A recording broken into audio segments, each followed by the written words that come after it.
গন্তব্য পায়ে গেছি। মামি যখন জোরে বৃষ্টি পড়ে তখন তারা ঘরের এক কোণে জড়সড় হয়ে গুটিসুটি হয়ে বসে থাকে। কি একটা অবস্থা। যাই হোক, পৌঁছে দেই আর দেখাই কি চিত্র। ভাই বোন যারা দেখছেন তারা অবশ্যই প্লিজ ভিডিওটা শেয়ার করেন। আপনার একটি শেয়ারের মাধ্যমে হয়তো বা এইরকম এই সময়ে দুস্থ এই পরিবারগুলোর আমি আরো সহযোগিতার হাত বাড়াতে পারবো। সাবধান, পিছলে কিন্তু।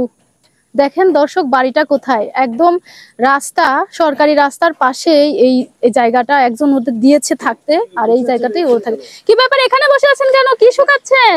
এতটা খারাপ লাগছে যখন আমাকে বলছে যে বৃষ্টির ভিতর তারা গুটিসুটি হয়ে ঘরের এক কোণে বসে থাকে সারা রাত। দেখেন সত্যি তার বাস্তব প্রমাণ। দেখেন কি অবস্থা, এগুলো কি পাইরে দিছেন?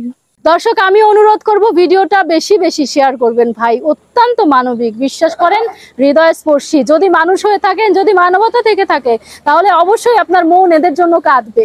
স্বামীহারা মা মেয়ে যখন প্রচন্ড জোরে বৃষ্টি পড়ে তখন চাল দিয়ে ঝুপঝুপ করে পানি পড়ে, কিচ্ছু করার নাই, ঘরের এক কোণে জড়সড় হয়ে বসে থেকে আল্লাহ আল্লাহ ছাড়া কোনো কিচ্ছু বলার নাই।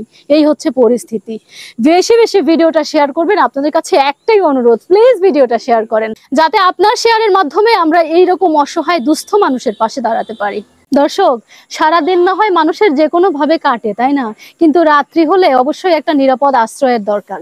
তারপরে এই বর্ষা মৌসুম, যদি আপনার ঘর দিয়ে ঝরঝর করে অঝোর ধারায় পানি পড়ে, আপনি কি সেই ঘরে থাকতে পারবেন বলেন তো?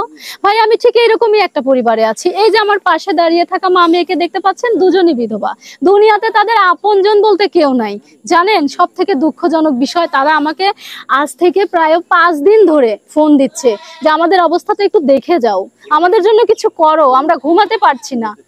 ওরা নাকি ওদের ঘরের মধ্যে যখন বৃষ্টি ঢুকে যায় তখন নাকি মা মেয়ে জড়সড় হয়ে ঘরের এক কোনায় বসে থেকে রাত কাটায়। কথাটা কতটা মানবেতর, কতটা বেদনা বিধুর ভাবেন। এই সময়ে এসেও তাদের এই অবস্থা। এটা আমার মুখের কথা না, আপনারা একটু দেখেন। আমার ঘর দিয়ে পানি পড়ে, আমি অসুস্থ মানুষ, আমি বসে থাকতে পারি না। আমি ওই কাগজ মুড়ি দিয়ে অবাই বসে থাকি, সারা বিছনা খেতা একবারে ভিজে যায়। আহারে, আমি অসুস্থ মানুষ, বসে থাকতে পারি না, তা অবাই বসে থাকি। কি একটা কথা। আল্লাহ মানুষকে যেন সাহায্য করতে পারি। সত্যি মানুষের জন্য খুব মন কাঁদে, মনে হয় তাদের জন্য কিছু করি। যাদের চোখের সামনে দেখি সবার জন্যই করতে ইচ্ছে করে, কিন্তু হয়তো অর্থ খুব সীমিত। আল্লাহ হয়তো ইচ্ছা দিছে কিন্তু শক্তি দেয় নাই। তারপরও যতটুকু দিয়েছে আলহামদুলিল্লাহ। আজকে আমাদের প্রচেষ্টায়, আমাদের অর্থায়নে, সম্পূর্ণ আমাদের অর্থায়নে আজকে এই যে এই মা মেয়ের জন্য এই এক বান্ডেল টিন উপহার দিলাম। ভালো মানের টিনটাই দিয়েছি ভাই বোন, কারণ হচ্ছে ওদের তো এত তাড়াতাড়ি চেঞ্জ করতে পারবে না। তাই সবচেয়ে ভালো বাজারের টিন, এবং অনেক মোটা। যেহেতু এই দেখেন গাছটা কি বড়, বিশাল, এখান থেকে ডালপালা যখন ইয়ের ওপর পরে, টিনের ওপর পরে, ছিদ্র হয়ে যায় কম দামি হলে। ওই জন্য এইগুলো নিয়ে আসছি। আলহামদুলিল্লাহ, অন্তত এখন ঘরটা ঠিক করে মেরামত করে রাত্রি যাপন করতে পারবে অসুস্থ আর দুস্থ মা মেয়ে। দুজনেই বিধবা, স্বামীহারা। আহারে কষ্ট, সত্যি হৃদয় ছুঁয়ে যাওয়ার মতো।